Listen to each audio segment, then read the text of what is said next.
Bonjour à tous. Peut-être pour vous aider un petit peu à savoir pourquoi vous êtes là, je peux brièvement me présenter. Je m'appelle Émeric, parfois Bob, ça dépend. Je travaille depuis pas mal de temps Je suis devant un ordinateur et je fais bouger des trucs de façon interactive. Donc c'est de la programmation, mais on comprend pas toujours pendant qu'on le fait et à la fin ça bouge, c'est sympa, quand c'est bien fait. Donc voilà, ça c'est plus ou moins. Et je suis là aujourd'hui parce que j'ai la chance en fait depuis quelques temps d'avoir rencontré une série de gens qui sont devenus des amis, qui sont peut-être un peu en marge, qu'on appelle communément Hermout Lobby, qui sont un collectif musical au départ, originaire de Verviers, mais qui ne se limite pas seulement à la musique, comme je vais vous le montrer après. Ce sont des gens qui sont obsédés par parfois l'art de réinventer des choses, ou parfois d'en inventer des nouvelles, ou de remixer ce qui existe, en rapport à la pratique musicale et à la musique électronique de façon générale. Donc pourquoi est-ce que je les ai rencontrés et pourquoi est-ce qu'aujourd'hui je présente leur projet ? Pour ça, je dois peut-être présenter la philosophie qui sous-tend leur réalisation. Donc, pour faire court, il y a 3 grands piliers qui sont, je veux dire, des pratiques qui influencent fortement l'exécution de la musique électronique. Nous avons d'une part le temps réel. Et donc un défi est de retrouver une façon d'exécuter en temps réel et vraiment avec ses membres, enfin, ou tout ce qu'on veut, de rejouer vraiment la musique. Vous avez un pilier qui est l'expressivité. On a souvent dans les instruments électroniques des boutons sur lesquels on appuie. Alors je peux dire que si j'appuie sur le bouton, ça fait boum. Voilà. Mais en même temps, un bouton, il est idéalement capable de savoir déjà si on tape fort ou pas dessus. Donc alors un petit poum, ou alors poum, si je tape plus fort, c'est pas mal. On peut aussi on a de plus en plus de contrôleurs qui ont beaucoup de niveaux d'expressivité, savoir si on a tapé plus dans le coin supérieur gauche, supérieur droit, par exemple, et alors ça peut influencer par exemple la texture du son. Et une fois que j'ai appuyé sur mon bouton, si je laisse mon doigt appuyé et que j'appuie, et que là je maintiens la pression, plus forte, moins forte, ça pourrait aussi idéalement avoir une influence sur le son qui est joué. Donc on peut imaginer qu'avec une touche qui joue une note, on peut déjà développer vraiment tout un langage avec les petits détails. Enfin, en fait, c'est traduire la subtilité du monde réel dans le monde de l'électronique. Et puis alors, il y a aussi un gros et dernier chapitre qui est la systémique, l'approche systémique de la musique. Donc, par systémique, on attend de voir que c'est un système et que tout est interconnecté. Par exemple, si 2 personnes jouent de la musique ensemble autour d'un ordinateur, je veux dire que leurs trucs sont interconnectés par les câbles USB ou quelque chose, on est capable de mettre en place des règles qui font que le jeu d'un musicien va influencer celui de son co-performeur. Par exemple, s'il y en a un qui joue la batterie sur des pads et qui a aussi une touche pour jouer une note de basse, il n'aura pas forcément à choisir sa note de basse parce que l'autre qui a en fait une série de boutons qui correspondent aux accords, en fonction de l'accord qu'il aura joué, la note de basse va changer sur le contrôleur de l'autre. Et alors, où on imagine que celui qui joue la batterie, quand il fait sa caisse claire, paf, le son des accords remonte, wow, il y a un filtre qui s'ouvre, et quand la grosse caisse arrive, le filtre se referme, et des choses du genre. Et tout ça fait qu'à partir d'une exécution qui à la base est assez normale, et je veux dire boum pack, on est capable de rendre le son beaucoup plus vivant. Et disons que ça maximise vraiment l'expressivité des intervenants, mais plus encore parce que ils sont reliés l'un avec l'autre. Bref, tout ça, ce sont des beaux concepts. Pour essayer de vulgariser un peu le truc, je vais vous passer quelques extraits de vidéos, dont le premier est assez simple et court, mais qui va vous montrer, par exemple, une des applications une des mises en pratique des philosophies d'Hermout Lobby, c'est de prendre ici des petits contrôleurs, c'est des petits boîtiers USB qui ne font pas de son à la base et qui sont plutôt prévus pour le DJing. Mais en fait, quand on le prend d'une façon très brute, c'est jamais que des trucs, une tirette qui envoie des valeurs de 0 à 127. Si après, avec la tirette en question, je découpe une série de pas et que j'y mets des sons de batterie, par exemple, je suis capable de jouer de la batterie avec juste un crossfader. Et ainsi de suite, de jouer un peu tout. Donc ça, c'est une petite mise en bouche que je vous propose.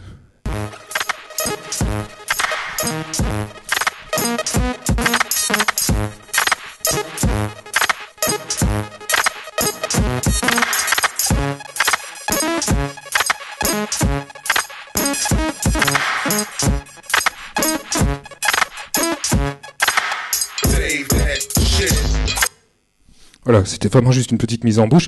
Vous avez pu remarquer que la batterie s'exécute avec le crossfader et qu'en tournant un bouton ici, pas anonyme, mais bon, c'était prévu, il change la texture de l'accord, enfin l'accord qui est joué. Donc en allant un petit peu plus loin, je vais en sortir une qui est un petit peu plus longue, mais où la tentative d'appropriation du contrôleur DJ a été plus loin. Et alors, il y a des moments, c'est pas toujours évident à suivre. Je vais pas détailler tout parce que c'est long et c'est technique et tout et tout. Mais à un moment, vous allez voir que on fait tourner les petites platines. À ce moment-là, c'est un système vraiment très cérébral que moi-même je maîtrise pas vraiment. Mais la vitesse de rotation du plateau ainsi que sa position à des moments précis influence la note qui va être jouée. Et donc, c'est clair que pour celui qui joue à ce moment-là, pour jouer une batterie en faisant tourner un truc, en gros, on comprend pas grand-chose, je trouve, à l'écran. Mais on a besoin de développer, je veux dire, d'autres facultés mentales, enfin, je crois.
Bref.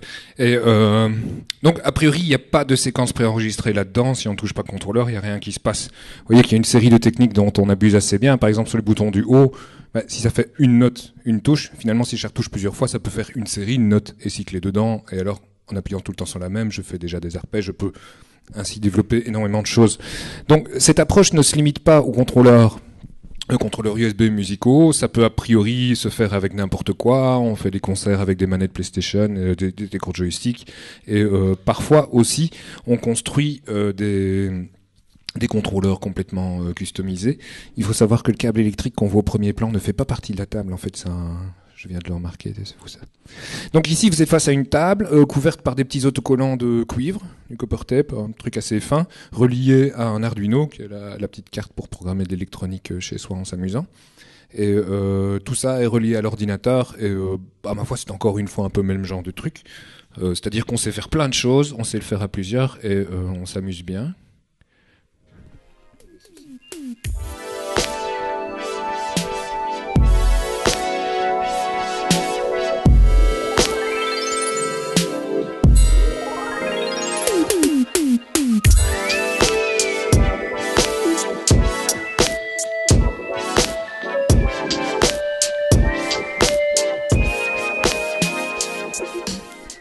Des petites subtilités comme c'est une surface qui est capable enfin on sait détecter si le contact est fort ou pas fort. Donc simplement quand on déclenche un son, après en faisant bouger sa main, on a l'oreille qui est gratifiée par des mouvements du son qui correspondent. Ça c'était un prototype qui a été montré devant le Relab il y a un peu plus d'1 an. C'était dans la rue, à un moment il y a eu plein de gens, tout le monde jouait ensemble. C'était vraiment très chouette. Enfin bref, donc ça c'est pour ce que Helmut Lobby a à son actif, disons c'est les origines de l'approche. Vous avez peut-être déjà, peut-être un jour entendu parler de l'application Beatsurfing, qui est un contrôleur MIDI sur iPad, sorti par Helmut Lobby. À l'époque je n'ai pas pris part au développement, mais c'est pas grave, j'étais pas loin. Et, donc ici le principe, ça a été d'intégrer tous ces concepts à l'intérieur de la tablette, mais sur laquelle alors on peut se permettre de disposer tous les contrôles qu'on veut. Donc je vais mettre des ronds, des rectangles, des trucs, et ils ont tous des fonctions, ils comptent, ça compte, on peut relier toutes les choses. Cette application ne fait pas de musique, elle n'envoie que des signaux MIDI pour ceux qui voient un peu la différence, mais donc c'est les ordres de jouer une telle note, et alors ça doit se relier à l'ordinateur qui lui alors va produire les sons.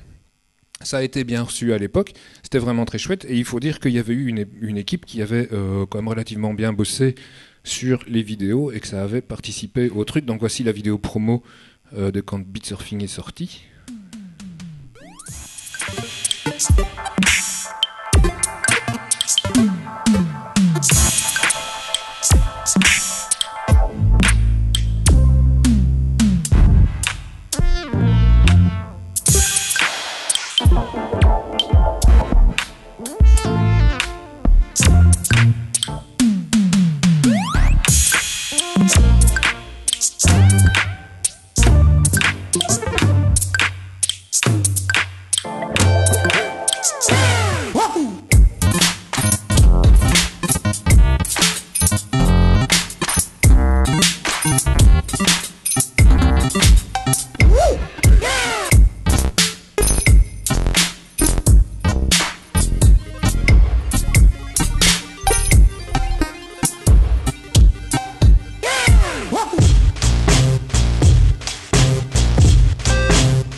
Et alors, je ne sais pas si c'est très évident dans cette vidéo, mais l'application ne génère pas de son. Or, je pense qu'une partie des gens qui ont pu acheter cette application à l'époque ont peut-être été enthousiasmés par la vidéo et se dire « Ouais, moi aussi je veux faire du beat comme ça », et puis ils l'ont installé, puis après ça faisait pas de son. Et des gens en mettaient des critiques négatives sur l'App Store en disant « Mais enfin, ça fait pas la musique et tout », pourtant c'est annoncé comme contrôleur MIDI.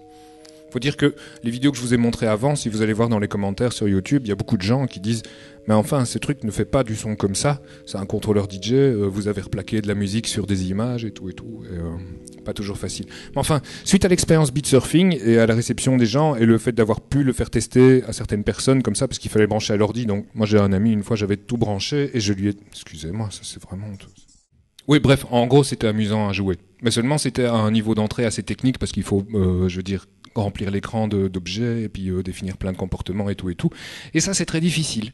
Mais il nous est resté dans la tête l'idée qu'on pourrait peut-être faire une version qui soit autonome et ma foi qui arrive déjà toute complète avec l'écriture, avec tous les objets à l'écran et que finalement on le mette juste dans la main des gens pour qu'ils puissent directement jouer de la musique. Et alors, de là est sorti le projet Playground, parce qu'on a cherché un nom et c'est celui qu'on a trouvé.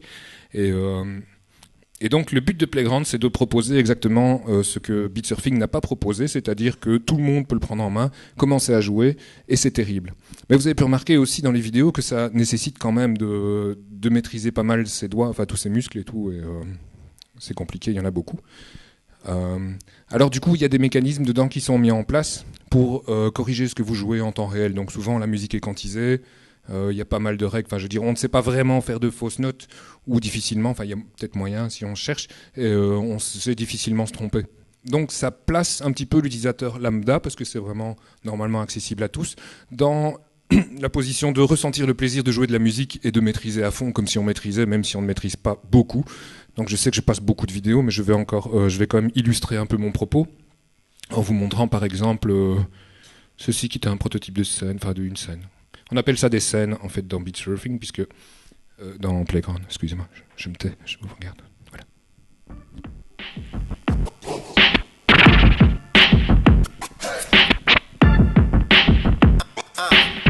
You know and I know I flow some more funky shit.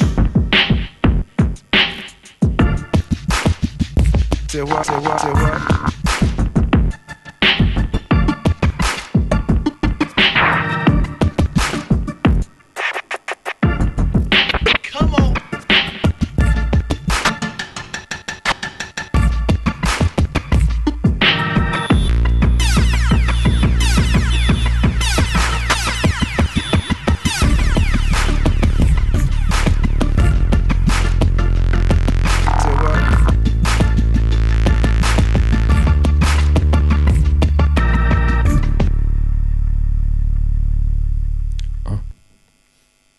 Voilà. Par exemple, donc que dire de plus que cette application, on est toujours en train de travailler dessus, très fort, parce qu'on aimerait bien la sortir très très bientôt, c'est-à-dire, normalement c'était le 15 septembre, je pense, la dernière prévision, qu'on ne va pas de nouveau tenir, mais qui sera très très vite là. Ce qui est à noter, enfin, allez, on va dire un peu de discours que c'est bien, c'est une façon extraordinaire de découvrir la musique. Ce qu'on vend là, c'est pas un MP3, c'est pas un morceau qui est mort, c'est pas non plus un synthé, c'est quelque chose qui est entre les deux. Et alors, on peut devenir quelqu'un d'autre à travers la musique. Enfin, je crois qu'on est persuadé que ça a une portée universelle, mondiale, et que ça peut sauver beaucoup de choses. Donc on essaie de développer ça par d'abord ne pas produire toutes les musiques nous-mêmes, parce qu'on fait des partenariats avec des artistes de renommée mondiale, hein, n'est-ce pas? Il confirme. Et donc du coup ça pourrait être vraiment chouette.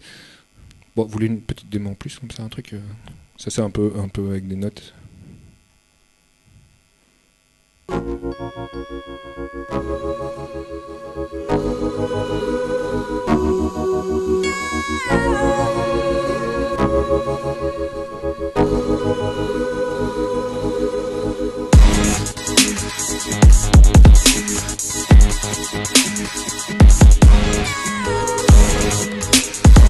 Le truc qui est vraiment important, excusez-moi, c'est le glisser du doigt. Vous avez pu remarquer que c'est le glisser du doigt, souvent, parce que il y a comme des trucs, hein, on vous a appris sur les écrans tactiles à faire des tapes. Or, l'écran, il est vraiment bien quand on glisse dessus. Donc c'est extrêmement basé sur le glisser. Et alors pourquoi je vous dis ça? C'est parce que, bon, moi j'ai rien à vous vendre là, juste machin, mais peut-être si ça vous intéresse d'approfondir un tout petit peu, je reste dans le coin, et dans mon sac j'ai une série de iDevices, des trucs comme ça, et vous pouvez avec des casques. Et il y a moyen de faire un banc d'essai quelque part sur la table, quoi, juste après, puisque vous pouvez pas encore l'installer maintenant, puisqu'il n'est pas encore vraiment sorti. Excusez-moi, j'avais coupé la démo. Mais...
En même temps, si je mets la vidéo moins longtemps, vous avez plus de temps pour tester après en attendant le prochain speech. Donc voilà, je vous remercie vraiment, c'est très gentil d'avoir écouté. J'espère que c'était intéressant.